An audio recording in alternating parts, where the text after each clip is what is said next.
That's the one thing you ain't supposed to fumble. A surgeon? I ain't no doctor, but I know that thing that's never supposed to fall out your. That ain't even a sound that a doctor. A surgeon. Tony's cute. My love is pure. Tony's cute. My love is pure.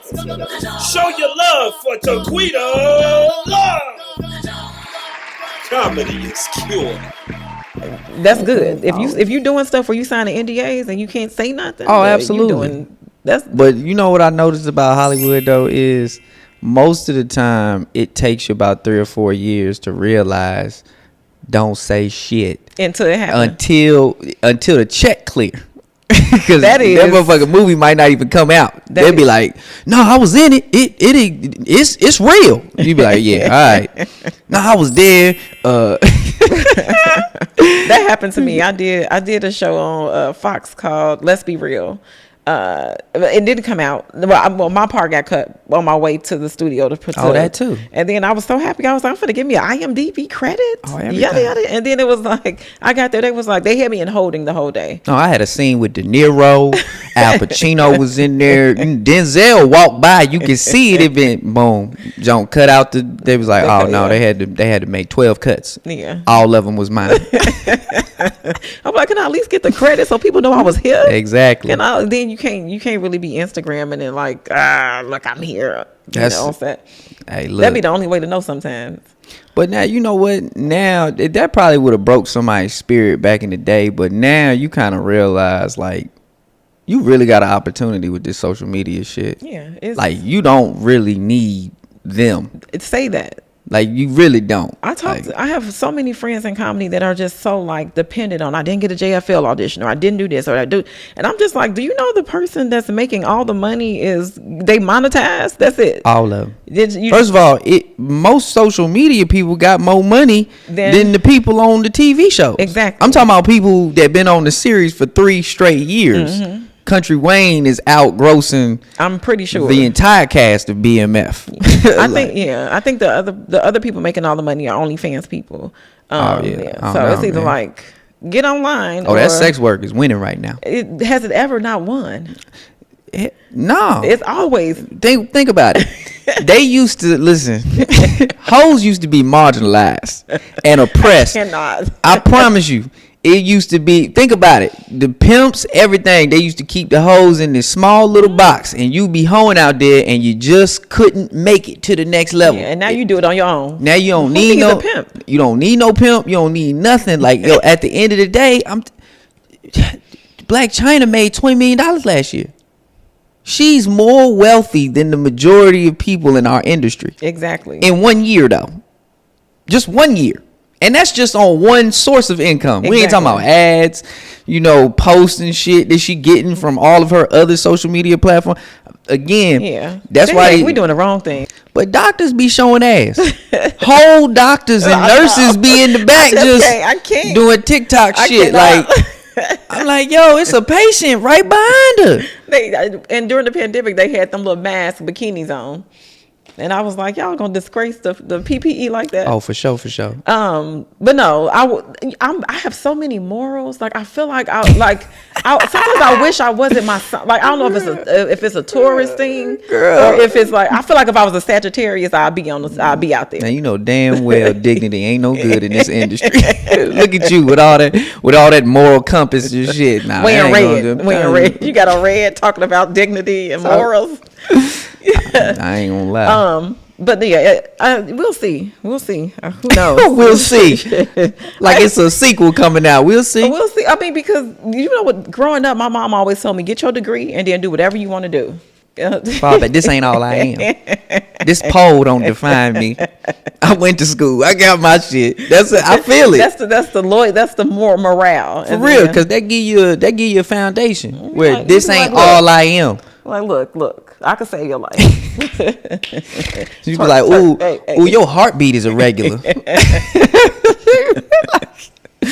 That's dope. Look, I think we just created a TV show. Oh, easily. I think real quick. You should have definitely about 3 or 4 shows about. I have 3. Oh yeah, no. I had 3. They all need work, which is don't they always? Don't they always? Yeah, I got some stuff in the bag. Scripts is like jokes; they ain't never finished. Exactly. It's just a process. But Austin, I met you. I don't know how long ago it was. Years, 10-ish. It had to have been like 8. Cause I came out here in 2012. Okay. And really didn't start doing comedy until early 14. Okay. Yeah, early 14. Where, I remember that Bob Sumner saw me and was like, "Yo, you should do this. You should do this David Arnold thing." Oh, you did David's class? Yeah. Okay. That's where I had met Amberia and all of them. Yes, because I was like, you were in the same class as Amberia. Mm-hmm. And Michael Vincent and but that what's funny is that experience just showed me what like the culture of comedy really is. And it's like it's this revolving door where you just see like 2 or 3 people just stick with it. Mm-hmm. But then the 7 or 8 other motherfuckers in your class just gone. Yeah. You be like, damn, what's he doing? It felt like, because for those that don't know, David A. Arnold, comedian, writer, producer, extraordinaire, he had a class, and rest in peace. He had a class where he was teaching comedians the art of stand-up comedy. That was the name of the class. I took the class like a couple years before you did. And I think there's like this little camaraderie of like, oh, you took his class. Because it was kind of like a little boot camp. Like, how do you get on stage, work ethic, that type of thing. But now there are so many people that I look up and be like, dang, he took his class too. He took his class. Oh, yeah. She did it. He was out there. He was working. He was fucking working and sharing the secrets. Like, I learned how to walk into a comedy club. Like, but he used to say that shit all the time. He'd be like, "Listen, I can only. You either got it or you don't. Yeah, he's like, I ain't gonna make you funny. He was like, "Yo, I can give you, some structure, and some skills, but if you can't play basketball, you can't play basketball. Nigga. You bow-legged and your feet." You got terrible hands, nigga. I don't know. Go try soccer. Do something else. So, but just everybody was like, but it's only like, but you really be looking and you be like, damn, only like 5 or 6 of us, like really. But it's years. It's over like what 8 something. It's years later. You're writing. Oh yeah, no, that's what. But I'm just saying, like you see it all the time. Where it's like, but then you see the 90% of people that don't stick with it, and then they just leave, and they might come back, or you know what I mean? Like 5 years go by, and they like, oh, here I am trying this shit again, and it just. But people that don't stick with it, there's a part of understanding why not, because it's a hard thing. Like it's not, and not everybody can do it. And it's life. It's like buggers might have kids. Yeah. Job ain't going too well. You gotta feed. You know what I mean. You gotta feed a family to feed. Mm-hmm. Like that's what I mean. Honestly, that is why I am consistently pulling out, because I know kids just fuck your shit up. Kids don't mess nothing up. No, kids will fuck your shit up. I mean, if you have somebody to raise them with, if you're not just a single person, single dad, single mom doing everything, like you got somebody. Well, now you making assumptions that you actually having kids with people you fuck with and all of that shit. See, you know what I mean? So it's like, yo, if she don't want to look after the kid, who looking after the kid? Now you got to move back. You see what I'm saying? Now you got to move back east because you want to live next to your mama, so she look after the kid. I'm just saying. I'm telling you, man. The people that have stopped doing comedy, it's understandable because. Oh, it's tough. It's tough. This ain't no easy shit. It's not at all. But I truly believe anything in entertainment is not easy. It's not. People just think it's easy because the majority of the time, which is really crazy, is in our industry, the most of the time you're seeing the best. Yeah. So it looks easy. Yeah. But you won't get to go to open mics and see the terribleness of it all. It's like a cage match. Man, I think everybody forgets that, every industry is broken down into 1 to 99%. Mm-hmm. Just life in general is just that's the percentage breakdown. The best comedians in the world is 1%. Yeah. And then everybody else is like 99%. And we just trying to make it into that 1%. Yeah. The doctors, but people be thinking all doctors is good. Yeah, just say, can you preach on that? Because I had doctors, I'll be like, look, give me somebody else. I seen a nigga fumble the little knife shit. I seen the nigga fumble the, what is the called? The scalpel? Yeah. Well, maybe he was under the influence. No, that's the one thing you ain't supposed to fumble. A surgeon? I ain't no doctor, but I know that thing that's never supposed to fall out your, that ain't even a sound that a doctor, A surgeon? Yes. I like. Where did that happen? Where you see that at? So my mom was an emergency room doctor and shit like that. So she used to take me and my brother sometimes, like on take your kids to work day and shit like that. Sometimes they had like those viewing things where you could actually look in and actually see the stuff. And I remember one time this doctor just, I'm telling you, I seen that shit fumble. I said, what? I'm sorry, doctor. Just like, nah. You know what? A lot. I can't justify that. I mean, it happens. No, that's why they put you under. Because if a so nigga was on the table and you heard the doctor say, you got another surgeon? No, hell no. I'm gonna put this shit on. No. You like staple me back up. Top of your put your gown back up. No. I'll be back tomorrow. See who here tomorrow. And that's what I always hated too about the doctor shit is like, because they do it at the dentist office too, man. Is when they finna do surgery on you, they make you sign this paper that says if they fuck up, they not liable. So hold on, if I don't sign this, y'all ain't gonna do the surgery and I'm gonna die. And they be like, They be pretty like, much. So go on ahead and they be gangsters. Yeah. I feel like sometimes there's a gangster mentality with the healthcare system. But how fucked up is that? It's like, you want to live today? You want to take a chance or no? Here's the crazy thing: if we fuck up, it wasn't me. It wasn't us. Okay, it was us, but it wasn't us. Was practicing. This paper right here says it wasn't us, but it definitely was us, though. I'm like, nah, you shouldn't be able. I'm like, man, whatever. Yeah, man. I had surgery. I had to have hip surgery. Like, did you know me back then? No, I think I had surgery prior to meeting you. And they did, like, when I got all them papers, and I was like, I need the surgery because I'm not gonna be able to walk without it. But I also am not okay with them saying that if we fuck up, that you can't monetize off of this. You know, I want that money though. But I mean, I want to walk. That's number one. But if you fuck up on the walk, I want some Jordans and I want Balenciaga bags or something. Like, give me something. Yeah. I'm already not walking, but I mean, damn, like I really like to. That, I don't know. I guess that's just the irony of what we do. The practice of medicine. It is. It is, and I'm really glad. I'm actually really blessed that, like, I haven't been in the hospital since I was 8. What happened? Yeah, some dumb shit. So essentially, whatever. At 8, just say it was some child stuff. Yeah, it was some child. It was dumb. It was dumb. It was some shit like, don't do this. I did this, and then so essentially, my cousins were over. We were all playing, and we had bunk beds, and we got up on the bunk beds, and my dad kept saying this shit: do not stand up on that bunk bed. That ceiling fan is right there. Do not stand up on that bunk bed. Right?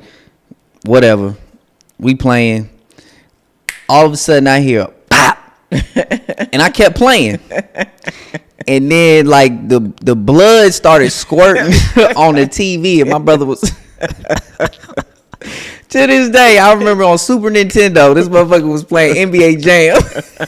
It was like Jordan, and he was like, I can't see. It was just blood was like covering the TV, and he was like, what the hell is going on? And it was like a delayed like cry, because the blood is just squirting out. But I'm like, oh, that's me.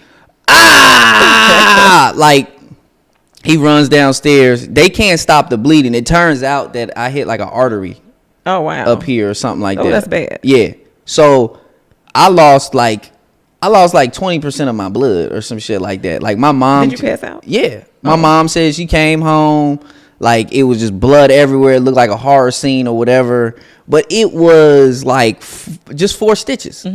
It was only 4 stitches, but I hit this artery and it just they couldn't. Arteries don't play. Arteries be like, we getting out of here. Yeah, and you know, it was nothing. Like my mom and my aunt Gail and all of them were shopping or whatever. They were just gone, so it was nothing but men in the house. Niggas don't know how to do nothing, so they trying to clean shit up like Bounty. They're like, this shit won't stop. What is this? We just gotta take him to the hospital. So they took me to the hospital, and it was like 3 stitches. So you saying it like it was nothing. At 8 years old, that's a lot. Oh, I was gone though. I mean, it was nothing to me. You was already passed out. Yeah, I was passed out. Oh damn. I don't even remember. To be honest with you, I don't even really remember leaving the house. Okay. All of the first thing back that I do remember is they wheeled me out in the wheelchair or whatever, and my mom was like, "Yeah," but after that, nothing. I've just been so careful. Was it 'cause that's crazy? Like I'm a real good first-hand learner. Okay. I prefer to learn secondhand. See, some people need first-hand learning. You know what I mean? Like somebody gotta get punched in their face before they learn. I'd rather see somebody get punched in their face and be like, I don't want that. But after I learned my lesson firsthand, never again. Yeah. Like once I got a DUI when I first moved out here. Yeah. That's the forbidden fruit. It was done. But that's what actually allowed me to know that I really loved comedy, because I had to hop on a bus. And I'm talking about never in New York. Like I had a great finance job. I never rode the train. I've never been on public transportation. And I just remember being like, well, I can't do comedy if I don't take this bus. Yeah. And I was like, I got on the bus, man, nothing but crazy stories on that bus. That 210 going up La Brea and then walking over to Sal's Comedy Hole. I used to go over there. That's where I used to see you writing all the time. Yep. I was hosting and you would be there with your early. Pro. Yeah, I would come early. Just 4 o'clock. You got to come early on the bus. I'm like, he dedicated. I didn't know you just was a DUI. Nah, I was just DUI.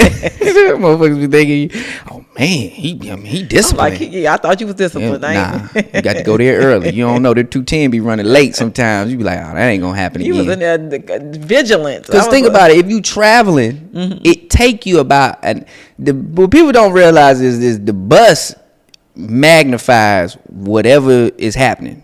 So if you gotta go somewhere that's 20 minutes away, that's an hour and 20 minutes right there. You gotta walk to the bus, you gotta wait on the bus gonna not miss the bus, or a bus might have too many crazy motherfuckers. You like, I'm gonna let that one run and get another one. It's like one time, this dude, I promise you, this dude had this one lady shook. She's this sweet old lady, but she actually like gave me the courage to get on the bus, because sometimes like the bus be having like the motherfuckers in a wheelchair with no legs, and some of them be cool and docile, but then some of them take out their anger, from the war or whatever the fuck happened on the bus. It be some sisters sitting there knitting too that'll snap too. Oh, anything, any which way. And they be having this whole section to themselves. But I remember this old lady was like, "It's okay," because she saw my face. She was like, "It's okay, baby. Just come up here and sit with me." You need a bodyguard on a bus now. That's dedication. I said, this old lady giving me courage. She was like, "Okay, if she ain't gonna let it stop her, then I ain't gonna let it stop me. Let me just go ahead and get this over with or whatever." But that DUI really, it really forced me to make the decision of like, how bad do you want this? Yeah. Like, and I still keep telling people every day, like, that's what God or the universe is gonna do. If you say you want it, it's going to make you prove how bad you really want this thing. He ain't gonna just give it to you. Oh, that would be so nice. No, hell no. I mean, hell no, but you might fuck it up. Yeah. Cause I'm seeing that now with like my nieces and nephews and shit like that. Like sometimes it's just once you give a kid something and it didn't take nothing for them to get it, they don't care. They'll throw it away. It's whatever. Same thing in relationships. When a woman is just too easy to get, you don't value her. Yeah, that's true. But let her make you spend $10,000, 10,000 hours, 10,000. I wish another motherfucker would try to take her away from me. You know what I spent on this lady? Move back. Move the fuck back, chief. You see what I'm saying? Well, I'm like, nah, man. But that is true. Anything that you value, you have worked hard for. Oh, worked your and ass a lot off. of people, sometimes you got to lose to be like, oh, I need that back. Oh, come on now. What we did this week? Give me that back. Yeah, because I got kicked out of nursing school when I was in school. Mm-hmm. For real? I got kicked out. What you do? What I do? Yeah, what you do? I always take the parental approach, but what did you do? I'm asking the questions here. Okay.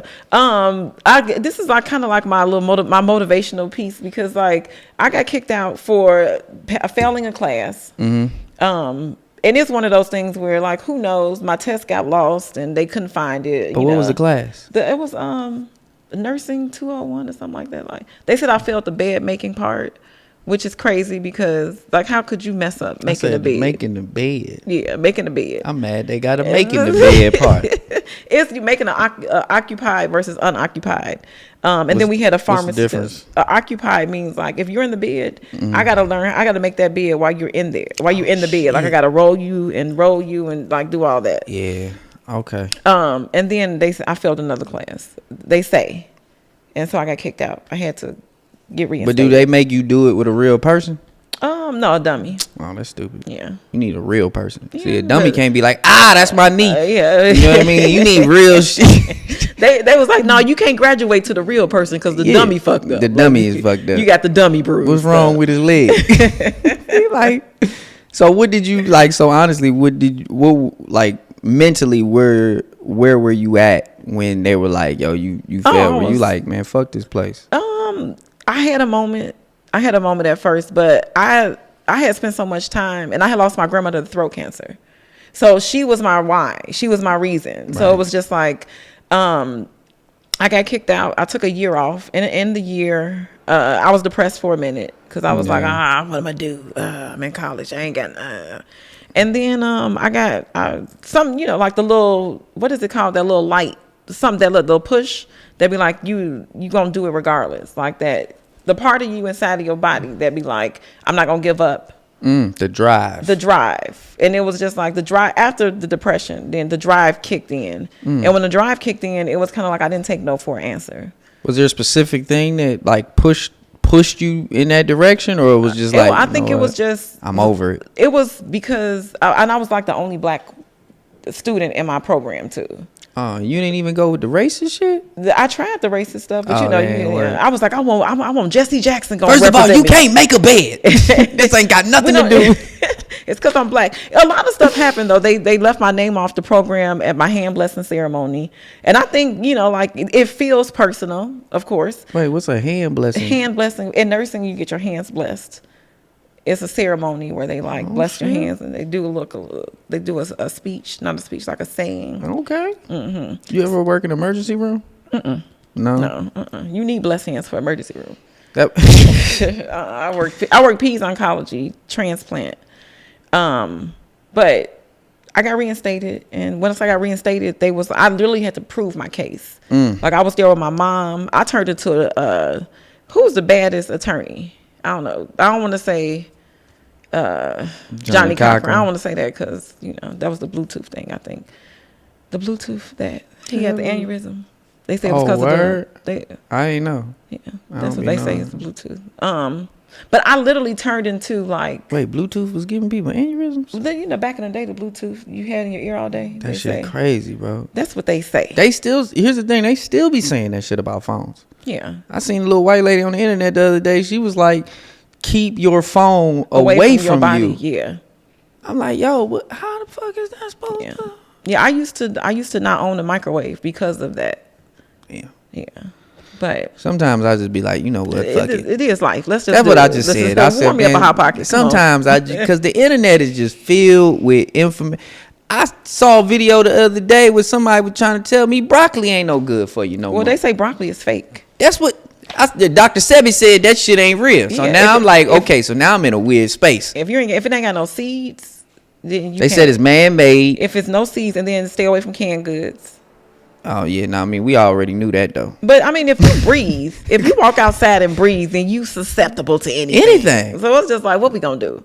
Half the time I treat all of this shit like conspiracy theories. So to me, it's like, I don't care about your conspiracy theories because I can't do nothing about it. Yeah. This is acceptance. This is adulting. When you be like, oh, okay, it is what it is. Shit ain't got nothing to do with me. Yeah, pass me your Hot Pocket. No, it's aliens. No, the government is trying to. Okay. Who cares? I'm going to fight the government. We really ain't got no choice. I got to do my taxes. I'm not worried about this. I'm not worried about none of that shit because it's nothing we can do about it. We just need to understand that we honestly are privileged to not be sure. Yeah. That the government, because I'm always telling people, like, conspiracy theories are first world privileges, right? Because it is a privilege for you to be thinking in your head, like, wait, is the government really trying to kill me? Or they meant, because in the third world countries, they know They that like, the government is trying to kill me. Motherfuckers in Iraq right now, like, oh yes, the government is definitely after us. They trying to cut everybody's heads off today. Like, it ain't no in between in the third world places. Like, so I'm just like, look, man, if we in a position where the worst case scenario is broccoli is, fucking up my digestive system, I'm like, all right. When I heard that, I was like, but they say seeds. I'm like, I'm in the grocery store, and I'm like, if it ain't got no seed in it, leave me alone. But I did no salt, no sugar for the last week and a half with my fiance, man. And I'm gonna tell you this: if you not personally cooking your food and like going out and actually grabbing it from some fucking farmer's market tent or whatever, there's no way for you to. You can't bypass it. Yeah, it's like, yo, it's sugar and salt is in everything. Yeah, everything. That's why I'm like, you can't. If it's got a box and you looking on the back of the box, you done. If it's frozen, it's horrible. It's over. Yeah. Don't even. That's why I'm like. Digressed. Nah, I don't know, but that's why I'm envious of rich people. I would like a chef. Yeah. I would like the cattle for. I'm not rich enough to be healthy. I'm too broke. I'm too broke to be caring about my shit. And at the end of the day, everybody get whatever you got coming. I like this bracelet though. It's a nice little bracelet you got on. Thank you. This is usually. Oh, you used to seeing me gutter in the street. I'm used to seeing comedian Taquita Love. When I'm on stage, I look decent. Yes. Yeah. But the streets be the streets. Yeah. I hoodie it up. Hey, me too. Thank you. Hey, listen, my woman hates that shit. Again? You gonna wear that again? I'm like, it was it. Let me just back to you. Your journey in comedy. You worked in finance first. Yes. And then you were in New York. You came to LA. Yep. Bob Sumner put the bug in your ear. You started writing. No, to be honest with you, it was, so essentially I came to LA just because I was tired of doing finance. Like, I hated myself. Okay. Like, I remember one time I was just literally so I used to go to the strip club during lunch. Mm-hmm. And then I remember one time, my boy was like, shouldn't you be going back to work right now? And I just remember being like, nah, they be all right. And I was like, oh, you gotta leave. Mm-hmm. I was like, at that point, I was like, when I said that shit to myself, I was like, oh no, you gotta leave, because this ain't even, you ain't supposed to be treating work like this. Mm-hmm. So I was like, look, luckily my parents were letting my sister stay with them. So I asked them, I was like, yo, since she's here, can I stay with y'all? Yeah. Right? Let me save up for about a year. Okay. Year and a half. Let me just save my salary or whatever. And then I'm just going to move to LA and be in something TV or film or whatever. So then I came to LA.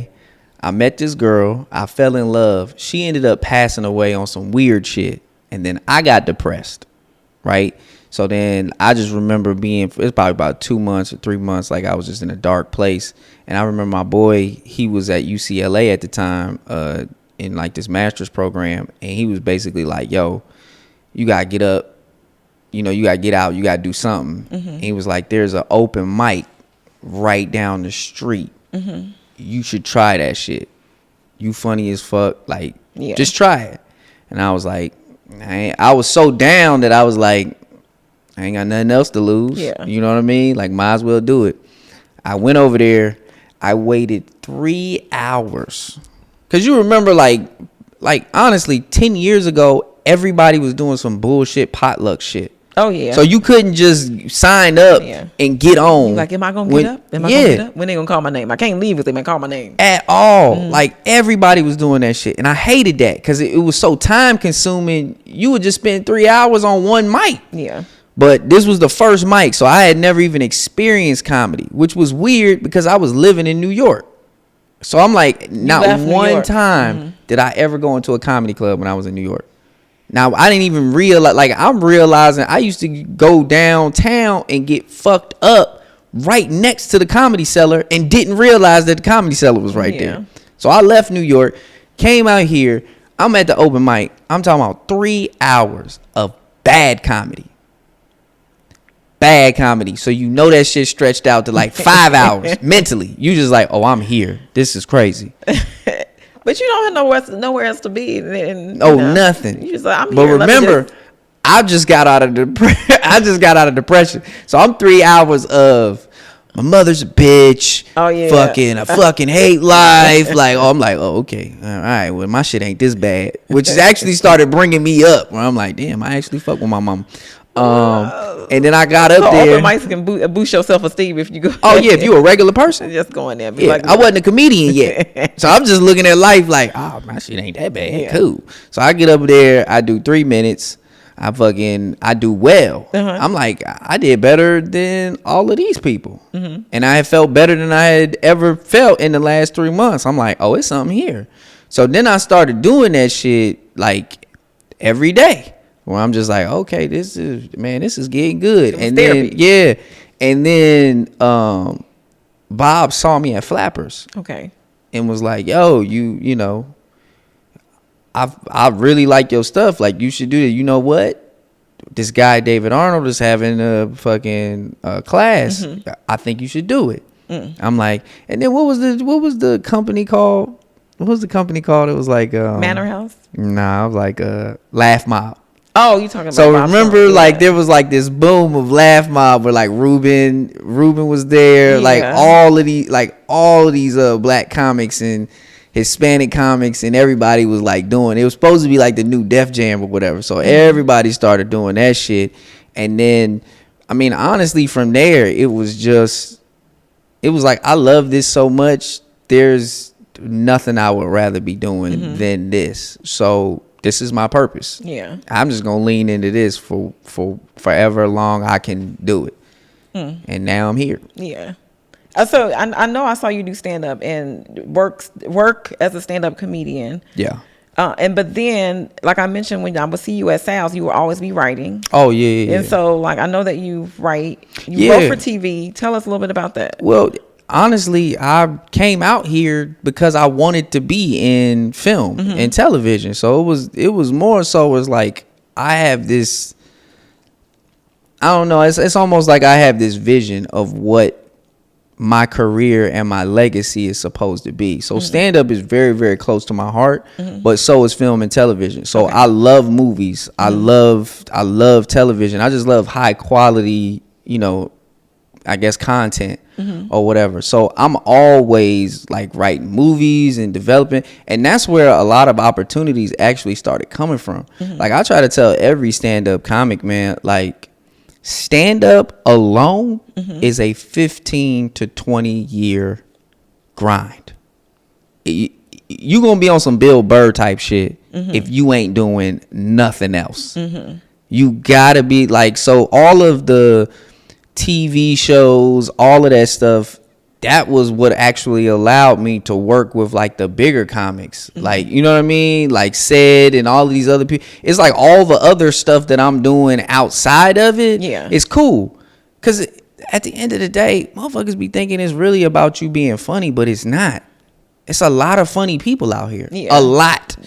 And for the most part, anybody that's above you already got their people that's funny. Yeah. So they gonna be like, if you just funny, then why am I gonna put you above my mans? Who I've been going on the road with for 15 years and shit like that. No, until he gets tired of being on the road with me, he gonna be on the road with me. Yeah. So you gotta use your writing and all of your other skills to be an asset. To the point where they're like, I gotta bring this kid out. Yeah. He he's developing shows. He's doing this. He's got deals over here. Like this kid, and they know as well, being in the television space is what gets you the audience anyways. Yeah. Most people it's funny though, because there's a lot of people in the industry that you'll be like, well, damn, like they're hilarious. Why aren't they bigger? Yeah. Because they never hit on the other side of it.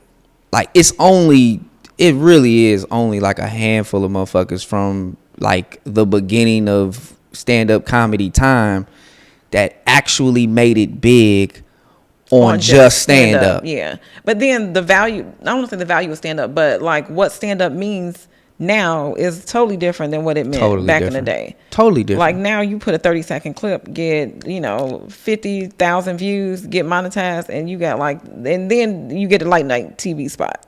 Oh yeah, anything. But the craziest thing is, a clip that goes viral, it might be more valuable to your career than doing Kimmel. Yeah, like that Ralph Barbosa guy. Yeah. The Hispanic kid, his Don't Tell comedy thing got like 3 million views or something like that. It's like, yo. But another thing is that we have so much power now. Like as a creator, like we don't have to wait on anybody. Like we can turn our camera on and be like, I want to share my gift on anything. That's it, and I'll show it, and like somebody see it. If they don't, I can still do what I need to do with it. That was the most important thing that the pandemic showed me is for so long, comedians, directors, actors, whatever, we are all mercenaries, and we all waiting on somebody else to give us a job. Yeah. Like an assassin. Yeah. You'd be like, assassin ain't got no work if nobody wants somebody killed. Exactly. So we just sitting here. And I remember just in the pandemic, after like 4 months, it's just like, damn, like you have to create your own opportunities or you're going to be waiting. Like I look at Marlon Wayans. The whole family. He writing all of his shit. I'm like, ain't nobody writing Marlon in. Marlon's writing Marlon in. To the point where he's doing what his big brother did, which is I'm writing my family in. Exactly. I'm writing these parts, but ain't no white writers writing Marlon Wayans or any Wayans or any of us in. Yeah. It's the only thing that we can control is our output. Yeah. And right now it's lucrative.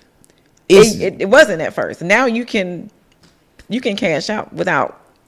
Now I liken it. Now I liken it to like the analogy where it's like, and I don't know if this is the same for women, but I liken it to like a man being like, all right, I ain't gonna focus on her.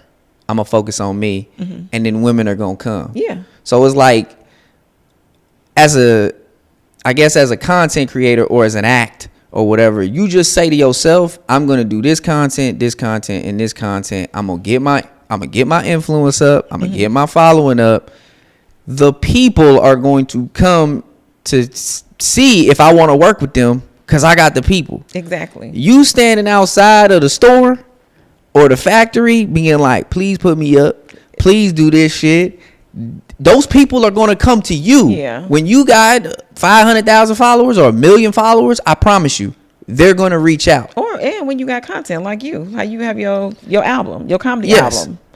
And it makes noise, and people are knocking the door. Like I learned that from the pandemic, where I was like, so many doors were being shut in my face because I was trying to sell me. You is subjective, and it's almost intangible. You not tangible. Yeah. Like now that I have an album that I'm like, yo, buy this. It's even now I got purpose. So I'm on your podcast, and I'm like, buy American Native. Yeah. Go out and buy I wear your American hoodie every day. People will see the hoodie on my Instagram. What is that? But it is beautiful now because you start realizing that you're going to establish yourself like the machine Hollywood is already established. These people are not going on these shows unless they have something to sell. Yeah. Denzel don't go on Jimmy Kimmel until he got a movie coming out. Exactly. But we doing all these podcasts and shit like that, but we ain't got nothing to sell on the podcast. So I'm doing podcasts, but I'm just like, thank you for letting me do your show. Like I'm gone now. But that's business. The thing is when you become your own business and you become your own boss of yourself and what your work, you learn how to make it work. Like, it's like, I'm on the road, I'm going to sell merch. And we did not sign up for this. Yeah. That's the fucked up thing is. We were professionals. We did not. That's what I'm saying. We did not sign up for this bullshit. They said it was. They said it was some art going on, and we was like, yeah, we gonna be creators, and they was like, nah, you gonna. But you gotta know this business. You gonna be business people. Yeah. That's what the fuck you gonna. And put your own money on yourself. Yes. That's you told me, you was like, Taquita, when is the album? When you gonna do it? Yes. When you gonna do your stuff? You motivated me a lot to get pilots done. I'm trying to tell everybody, because you do. One, I know the funny is the funny, but the story is, you know, God bless her soul. My Aunt Yanetta used to tell me that all the time. As a comedian, you got to realize you're going to be funny. Again, it's the same thing I was saying earlier. Everybody funny. We comedians. The story is the most important thing. So if you have a uniqueness about you, or it's like the Dave Chappelle thing, interesting is worth more than funny. Yeah. Right? Because this shit is subjective. Like, I might not really think you funny, but if you interesting, I'm still listening. Yeah, look at TikTok. That's all you can say about that.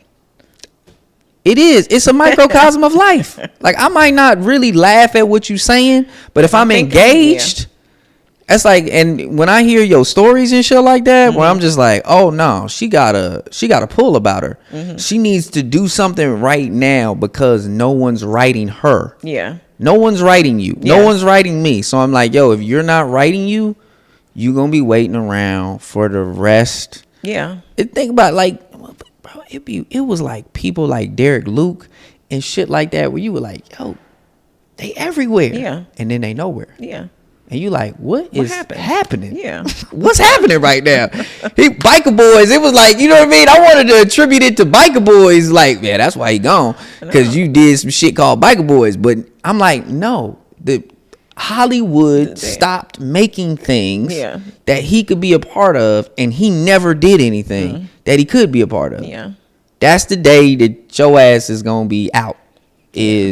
And to be honest with you, I used to look at David and be like, as soon as David just kept grinding and grinding and grinding. And then he made his own. Yes. He made his own shit. That was the most motivating thing I ever seen. Like, it's like, I'm not waiting anymore. And then when you not wait, they come to you. I told you, we want force the universe to make a decision. I'm done waiting. I truly believe the universe got too many things going on. So if you want to sit your ass down on the sideline, the universe going to be like, cool. I got other people I got to make shit happen for. Yeah. If you ain't doing nothing, cool. Just sit over there and don't do nothing. Don't worry. We won't check up on you. But if you in the universe's face, like, yo, I want this done. I want this done. I want this done. I'm not saying you'll get it, but I'm saying the universe will have to hear you out and be like, well, I mean, this is a nigga to keep calling my line, bro. Like, let me just see what he talking again? About real quick. Yes, he's on the phone again.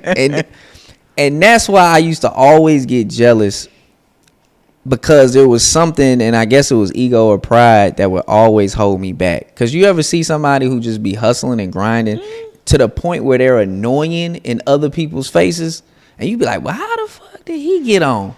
But they would just be asking, like, yo, can I get on? Can I do this? Can I do that? And I guess I was like internalizing like high school or some shit like that, and be like, man, I'll never go out like that. That's some sucker shit, to just be begging for something and do all of that shit. And just like, nah, that ain't cool. That's why it took me so long to do social media, because I thought it wasn't cool. Well, I was private for a long time. And then a friend of mine, Brian Brock in Toronto, he was in town and he was telling me, he was like, if you're doing comedy and people can't follow you, then what is the purpose? What are you doing? Yeah, and I unfollowed. I made myself. I thought you said, and I unfollowed that. I didn't unfollow him. No, and I unfollowed that motherfucker. He poured into me because he was so trying to tell me to do some shit. But he looked at me like it don't make sense. It don't. And a part of me, because I was trying to be very private because of my nursing career. Right. But then it was just like, are you in or are you out? Right. Something has to give. Like, people have to be able to follow you. Yeah. My dad broke me on that. He was like, I don't understand why you don't do social media, Austin. And I was like, because I ain't no social media dude. Yeah. And he was like, well, let me hold on there. He was like, you got to do it. He was like, are you a social media guy? And I was like, no. And he was like, But if you do it, are you a social media guy? You still a great stand-up, right? And I'm like, yeah. And it's like, all right, just because you do social media don't make you a social media guy. You're a stand-up who's doing social media. If anybody wants to say, oh, he just does social media, you tell them, come see me. Right. And then talk about it. If that's what you really or download the album. Yeah. American Native. Come see me. And that's what it and to me, that's what it's about. And I think a lot of us are blocking that progress because we thinking, oh, if we do this, we're this. That's like, nah. It's necessary. It's a means. Yeah. You have to get people in the door to see you. This is your version of television. Like on some real shit, like, yo, Chris Rock had SNL. Adam Sandler had SNL. Eddie Murphy had SNL. We got Instagram. We got Instagram. It just is what it is. And here's the crazy thing is, once you get over it. Yeah. Because I feel like we were raised. It was messed up because we were seeing all the people that we idolized do something different. Yeah. So we thought we had to do that or we weren't that. And these kids, whoever came up, you know what I mean? Like, it was only like a couple people like Kevin that was like, I don't give a fuck. I'm going to do this shit. Yeah. Mike Epps. Remember when Mike Epps and all of them was like hating on Kev? But now he didn't care. Yeah. He was like, man, they was too cool for school. Yeah. And then, but these kids, they don't look at it like that. It's a TikTok kid out there with 20 million followers. And endorsements. And I'm talking money. Making to the point where you don't need that old structure. Yeah. Where I'm like, oh, the structure that I thought I needed to be the guy, and no more. You don't need that shit. And that's what gets you to where you want to be. Right. It just so happens that the TikTok kid don't do stand up. But if he did do stand up, he'd be doing stand up. All of it, Trevor Wallace, all of them dudes is selling out. Yep.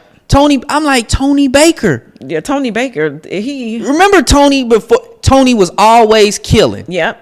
And he took cat videos came out. Now Tony is killing and selling out. Yeah. Where I'm like, that's the fan base. That's what this is, man. Yeah.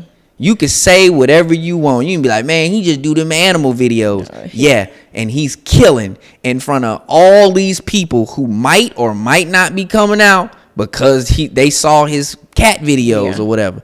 But he gets out. Oh, he sells the fuck out. I did. Oh, we did a show at Flappers. Yeah. That's the last time we shared a stage together. Shout out Tony Baker. And I promise you, and I love Tony because Tony know. Him, Kev on stage, all of them, they market like they understand this is my responsibility. Yeah.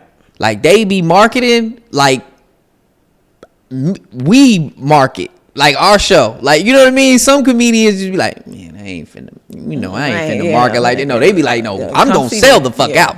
Cause I know what it's like not to sell out or not to have this opportunity. Yeah, where but look like, how much freedom they have. I'm pretty sure, like financially, like it's over. It's a wrap, and they paying them. Oh no, they making they making money. Yeah, I ain't counting no pockets, but I listen. The thing that I say is like, and I'm not gonna say the dollar amount, but I'm like, I remember the first time. I think we may have talked about this in the green room when we were doing Tony's show. I know what you're talking about. I was like, the first time I did his show, I got a little gas money, right?